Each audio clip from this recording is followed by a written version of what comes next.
అడవుల్లో అర్ధరాత్రి అటవీ సిబ్బందిపై దాడి కేసులో కీలక పరిణామం చోటు చేసుకుంది. శ్రీశైలం టీడీపీ ఎమ్మెల్యే బుడ్డా రాజశేఖర్ రెడ్డి తన అనుచరులతో కలిసి అటవీ సిబ్బందిని బంధించి కారులో తిప్పుతూ దాడి చేసినట్లు ఆరోపణలొచ్చాయి.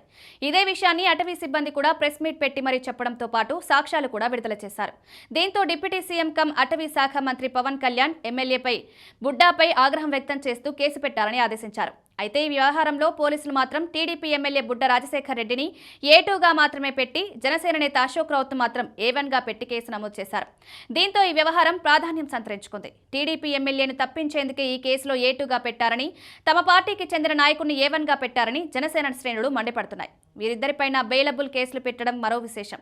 శ్రీశైలం అడవుల్లో అర్ధరాత్రి తమను బంధించుకొట్టడంపై అటవీ శాఖ అధికారులు మంత్రి పవన్ కళ్యాణ్ కలిసి ఫిర్యాదు చేశారు. దీంతో ఆయన బాధ్యులపై కేసు నమోదు చేయాలని ఆదేశాలిచ్చారు. నిన్న కేబినెట్ భేటీకి ముందు మంత్రి లోకేష్, కేబినెట్లో సీఎం చంద్రబాబు కూడా ఎమ్మెల్యే బుడ్డా రాజశేఖర్ రెడ్డి వ్యవహారంపై ఆగ్రహం వ్యక్తం చేశారు. కానీ తెల్లారేసరికి సీన్ మారిపోయింది. జనసేన నేత అశోక్ రావుత్ను ప్రధాన నిందితుడిగా చేర్చి పోలీసులు కేసు నమోదు చేయడంపై విమర్శలు వస్తున్నాయి. సీసీటీవీ ఫుటేజ్లో ఎమ్మెల్యే బుడ్డా రాజశేఖర్ రెడ్డి దాడి చేస్తున్న దృశ్యాలున్నా ఆయన్ని A2గా పెట్టడం, జనసేన నేతను A1గా పెట్టడం ఏంటన్న చర్చ జరుగుతోంది. వీరిద్దరిపైన బెయిల్ లభించేలా కేసు పెట్టడంపైన విమర్శలు వస్తున్నాయి.